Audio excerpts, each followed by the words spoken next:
Salut à tous, nouvelle vidéo, nouvel audio, nouveau podcast. Donc aujourd'hui, j'ai envie de vous parler alors c'est en lien avec le dernier audio que j'ai fait, c'est en lien avec tout ce qui est investissement dans des entreprises. Et en fait, j'ai envie de parler de private equity. Qu'est-ce que le private equity? Est-ce que c'est intéressant? Est-ce que c'est pas intéressant? Et le but, c'est pas de rester que sur ça, mais de développer autour. En gros, après l'audio que j'ai fait, je regardais des vidéos sur YouTube et des articles sur le private equity pour essayer d'avoir plus d'informations. Alors, j'en avais déjà pris des informations, mais c'est histoire de me remémorer ça parce que quand t'es pas tout le temps en train d'acheter des boîtes, bah, du coup, t'oublies un peu ce que t'as vu. Du coup, je regardais et tu vois, en ce moment, je suis intéressé par une boîte. Alors, c'est une TPE, attention, ne me mets pas là où je suis pas. C'est une TPE, 3 employés. La boîte existe depuis 20 ans, plus de 20 ans. Et le gérant va partir à la retraite dans, 4 ans environ. Et en fait, j'aimerais en faire l'acquisition, ou plutôt j'aimerais prendre des parts. Mais c'est un long débat, mais pour vous le dire tout de suite, c'est que il y a un moment donné où, peut-être par ego, peut-être parce que je pensais que c'est comme ça qu'on faisait, je voulais juste racheter des boîtes parce que voilà, c'est cool. Et donc, du coup, prendre 100% ou 90%, voilà. Mais en fait, ce que je comprends maintenant, c'est que, en fait, ça me sert à rien de prendre 100% si j'ai déjà une activité, parce que du coup, ça va me prendre du temps, de la ressource financière, humaine, pour gérer le business. Alors que si je prends une part minoritaire, ben en fait, le gérant sera toujours là. En tout cas, là, dans l'idée, il sera toujours là. Et en plus de ça, bah déjà, je déploie moins de cash, moins d'argent, et je peux le faire avec d'autres boîtes. Tu peux très bien avoir 10% là, 10% là. Et je parlais de la vidéo de David que j'ai vue sur YouTube, mais j'ai vu aussi celle de Bernard Arnault. En fait, quand tu regardes bien, ils n'ont pas 100% de toutes les boîtes. Bien sûr que non. Ils ont des partenaires, il y a des investissements, il y a des fonds. Même si je prends Bernard Arnault, il n'a pas 100% de LVMH. Xavier Niel, il n'a pas 100% de ses boîtes. Parce qu'il y a toujours plusieurs personnes. Et en fait, j'ai plutôt envie de fonctionner comme ça. En me disant, je voudrais faire l'acquisition de cette société-là, même à hauteur de 10%, tu vois, 5-10%, c'est très bien. On va dire pour commencer, je suis aussi au début de mon parcours, pour être minoritaire, avoir une prise de décision, bon, normalement, il faudrait plutôt avoir dans les 20%, mais comme, bon, j'ai des bonnes relations avec le gars, bon, on pourra donner quelques conseils et mettre des choses en place avec lui. Mais en fait, mon intérêt, c'est de développer déjà mon groupe et de, petit à petit, le refaire. C'est-à-dire que là, je prends des parts, et après, j'essaie de reprendre des parts ailleurs, à gauche, à droite. Et je trouve que ça, c'est hyper intéressant. Et pour parler du private equity, en fait, c'est ça. C'est d'investir dans des boîtes non cotées, donc non cotées en bourse. Et en fait, tu vas acheter des parts ou tu vas acheter la totalité pour développer, en fait. Pour t'enrichir parce que tu vas prendre des dividendes, pour développer ton groupe dans une stratégie de groupe. Il y a plusieurs raisons, tu vois. Et en fait, moi, ça m'intéresse de plus en plus. Donc aujourd'hui, je regardais ça et je me disais, en fait, les fonds de private equity, en fait, ce qu'ils font, c'est qu'ils investissent énormément, mais ils prennent jamais 100%. Donc, en fait, ils prennent quelque part de plusieurs sociétés. Et en fait, c'est du long terme. Ça revient à ce que je disais, il faut être patient, il faut penser long terme. Parce que quand tu fais ça, tu vas pas récupérer ta mise. Alors, sauf si cas exceptionnel, tu tombes sur une pépite, ta mise, tu vas pas la récupérer tout de suite. Ça peut prendre 3 ans, 4 ans, 5 ans avant d'avoir quelque chose. En fait, là, tu vas investir pour plus tard récupérer des dividendes ou faire remonter les bénéfices dans ta holding et réinvestir cet argent-là ailleurs, tu vois. Donc voilà, moi je pense que c'est une stratégie. En fait, c'est une stratégie de riche, clairement. Et moi, en fait, ce que je me dis, c'est que j'aimerais faire ça. Et alors, je vais pas dire que je vous conseille de faire ça, mais en tout cas, je vous dis ce que moi j'aimerais faire. Après, vous prenez votre décision, tu vois. C'est pas un conseil en investissement. Mais en gros, moi, j'aimerais faire ça pour que sur le long terme, j'ai des parts de plusieurs sociétés dans mon groupe de sociétés. Parce qu'au bout d'un moment, au-delà du fait de prendre des dividendes ou non, par exemple, si on prend le cas où je prends pas de dividendes, je laisse les bénéfices et je réinvestis dans la société, dans du matériel, dans de la communication, dans de la ressource humaine aussi, c'est possible. Mon plus gros objectif, c'est l'autre point que je voulais aborder, mon plus gros objectif, c'est juste de gagner en valeur, de développer le groupe. Pourquoi? Parce que le point que je voulais développer, c'était le fait que le plus gros actif financier que tu auras jamais, c'est la valorisation de ton groupe. Ça peut être aussi à titre individuel la valorisation de ton patrimoine. Mais quand tu es avec plusieurs personnes, aujourd'hui, c'est ce qui rapporte le plus à tous les riches, c'est la valorisation de leur groupe. Si tu as un groupe de sociétés, on va dire que tu as un groupe de 4 sociétés, 5, 6, 7, 8. T'as pas forcément 100%, mais tu as des parts à gauche, à droite. Le but pour toi, c'est que chaque société soit rentable, à l'équilibre si tu peux, mais moi je te dirais vraiment rentable, pour augmenter la valorisation de ta boîte, de ton groupe plutôt. Parce que quand ton groupe est valorisé, je sais pas, on va dire que tu as un groupe qui est valorisé à 5 millions, par exemple. Ben, il y a des choses que tu peux faire. Tu peux peut-être faire des emprunts, tu vois. Et même au-delà des emprunts, enfin, pour être plus précis, là, ce qui m'intéresse, là, je change un peu de sujet, mais ce qui m'intéresse, par exemple, c'est le crédit Lombard. Bon, je vais pas expliquer ce que c'est que le crédit Lombard en détail. C'est grâce à la valorisation de ta boîte que tu vas mettre, non pas en hypothèque, mais on va dire familièrement en vitrine, tu vas pouvoir emprunter de l'argent à la banque. Mais le crédit Lombard, c'est différent parce qu'en fait, la plupart des gens, ça leur permet de vivre directement sur le crédit Lombard. On peut te prêter, alors là, je peux pas faire le calcul mental, mais en gros, si on te prête, allez, par exemple, 1 million, ben, tu sais que sur ces 1 million, tu peux vivre dessus, tu peux réinvestir. Il y a beaucoup de personnes qui font, alors, soit certains vivent dessus, et en fait, il y a tout un système qui te permet de emprunter en crédit Lombard. Et comme toutes tes sociétés vont bien, ben, plus tard, dans 1 an, 5 ans, tu vas réemprunter encore une fois. Et en fait, tu vis de crédit Lombard en crédit Lombard. Et en fait, si ton système est bien rodé, que tu fais que investir à chaque fois, enfin, tu investis un peu dans des petites boîtes et tu essaies de chercher la rentabilité, au bout d'un moment, en fait, tu auras tellement d'argent que tu pourras vivre sur ton crédit Lombard et ce sera avantageux pour toi. Pourquoi ce sera avantageux? Parce qu'en fait, vivre sur un crédit Lombard, c'est pas un salaire, c'est pas un dividende. Donc il n'y a pas de taxe, il n'y a pas d'impôt dessus.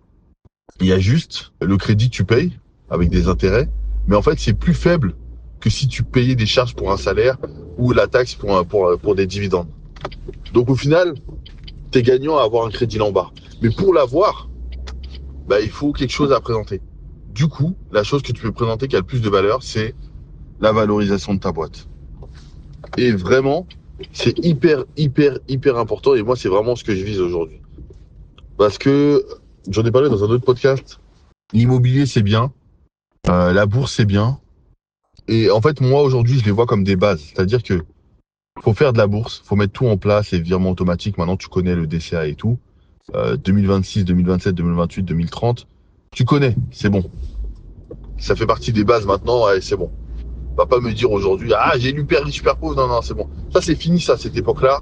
Ça, c'était peut-être en 2014-2015 où les gens, ou 2018, allez, je suis gentil, où tu découvres le truc. Mais là, avec le nombre d'infos qu'il y a sur Internet, c'est bon. Ça, on connaît. Maintenant, ça, faut le dire, c'est la base. Tu fais tes investissements en bourse, même en crypto-monnaie, hein, tu peux investir aussi avec des virements automatiques sur des crypto-monnaies, bon, les plus connus, Bitcoin, Ethereum, et bon, il y en a d'autres, hein, mais voilà, même Solana peut-être, et encore, bon, ça c'est toi qui, comme j'ai dit, tu fais tes choix et tout, tu regardes. Il y a ça, d'un côté, il y a l'immobilier, et l'immobilier, moi, comme j'ai dit l'autre jour, c'est que, enfin, j'ai dit ça dans un autre audio, c'est qu'en fait, si t'as pas vraiment d'activité commerciale, t'as du temps libre, fais de l'immobilier, et si tu kiffes ça aussi. Maintenant, sache que l'immobilier, c'est lent. Donc, tu vas gagner de l'argent, mais tu vas pas devenir riche vraiment avec l'immobilier comme ça. Donc, faut juste le savoir, faut le préciser. Mais par contre, si tu as une activité commerciale, moi, je te conseille pas trop. Pourquoi? Parce qu'en fait, l'argent que tu veux mettre dans l'immobilier, en fait, il sera plus utile dans une boîte. Si tu as 10 000 euros, bah, c'est peut-être plus intéressant de le mettre dans ta boîte, de bien réfléchir à comment tu vas réinvestir ces 10 000 euros, que de te dire, OK, bah, c'est un apport en immobilier, tu fais ton apport, tu mets un locataire en place, hop, tu gagnes un loyer, et si tu as bien géré, tu gagnes quoi? 200 euros par mois? 300 euros par mois? 500 euros par mois? 600 euros par mois? Ouais, c'est cool, hein. Mais si tu fais les choses bien dans ta société, c'est pas 600 euros par mois que tu vas toucher. C'est beaucoup plus. Mais je crache pas dessus, hein. 600 euros par mois. Si tu arrives à avoir 600 euros par mois en investissement locatif, c'est très bien. Mais si tu me dis que tu veux t'enrichir, devenir multimillionnaire, bah écoute, ça va te prendre du temps parce qu'en fait, tu auras, là, je vais rester sur ce chiffre-là, 600 euros par mois en plus par rapport avec ton salaire. Avec ton salaire, ok, c'est cool, tu as plus 600 euros. Après, tu te dis, bon, ben voilà, j'ai claqué mon apport. Maintenant, je vais me refaire un apport pour refaire un investissement. Alors, je rentre dans le détail, mais tu peux faire un différé d'emprunt. Du coup, tu vas pas rembourser ta mensualité de crédit tout de suite. Ok, d'accord. Tu peux constituer ton apport. Au bout de quoi? 1 an, 2 ans? Et après, bim, tu refais un truc où tu mets un apport. En fait, il y a des méthodes pour aller vite, mais de toute manière, ça ira lentement. Sauf si tu fais de l'achat-revente. Et encore, c'est pas aussi simple que ça.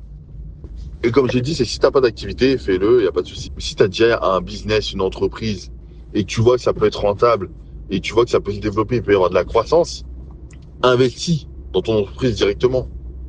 Ressources humaines, marketing, un nouveau local, stock. Bon, après, tout n'est pas une bonne idée, hein. Mais en gros, je te mets des options. Il y a des choses que tu peux faire. Créer un nouveau logiciel. Si tu en as déjà un, alors là, c'est vraiment que tu es un peu plus loin. Tu as un service recherche et développement, ou alors ce service, c'est toi tout seul, hein. Et tu finances un nouveau logiciel, tu finances un nouvel outil qui va te permettre d'aller plus vite, de scale, voilà. Et là, tu vas gagner beaucoup plus. Donc, faut viser ce genre de choses-là. Et le private equity, en fait, ça te permet de multiplier un peu ce que tu as déjà.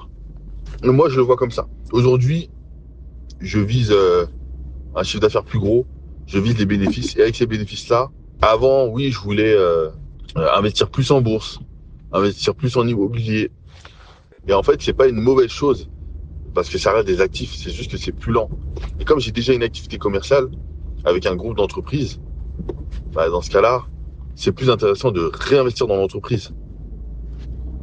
Et moi, je pense que un des secrets, bien sûr, c'est pas le secret, mais un des secrets de la richesse, du succès, tout ça, c'est de comprendre que, attention, quand on commence à gagner de l'argent, il faut pas augmenter son train de vie, il faut pas augmenter ses dépenses, il faut pas faire des dépenses irréfléchies dans des passifs, voilà, mais plutôt se dire, ok, je vais prendre sur moi, j'ai gardé ma frustration parce que j'ai envie d'acheter plein de trucs, ok, me faire plaisir, et je vais garder mon argent pour investir dans quelque chose qui va me rapporter de l'argent.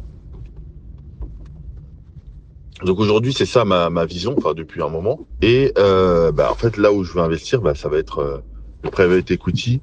Aujourd'hui, c'est dans des boîtes, mais pas des grosses boîtes parce que c'est pas forcément possible, ou parce que j'ai une opportunité, c'est possible et voilà, ok, très bien. Mais c'est plutôt dans des parts d'entreprise.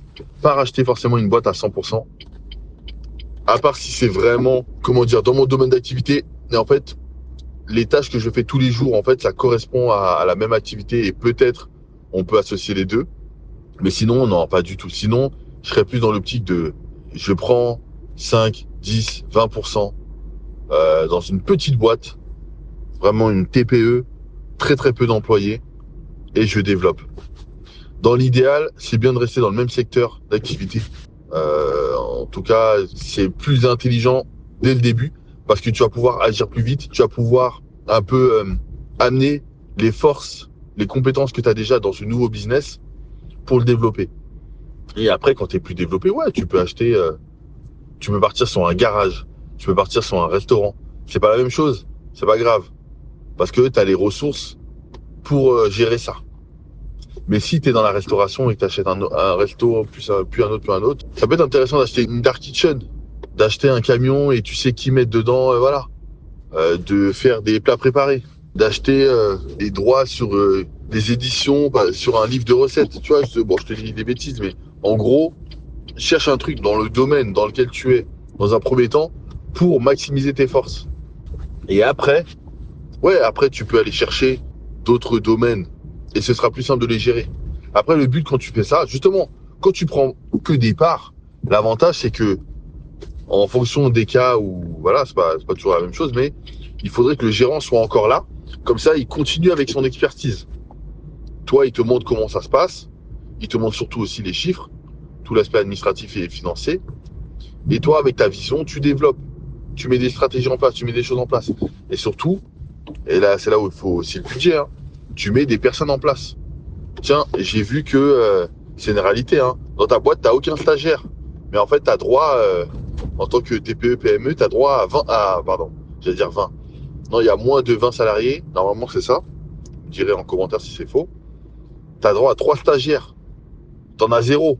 Alors pense-y, tu vois, on peut mettre en place le recrutement d'un stagiaire, même de 3 stagiaires, et il faut définir ce qu'ils vont faire. Des tâches plutôt simples. Est-ce qu'il n'y a pas des tâches simples qu'ils pourraient faire?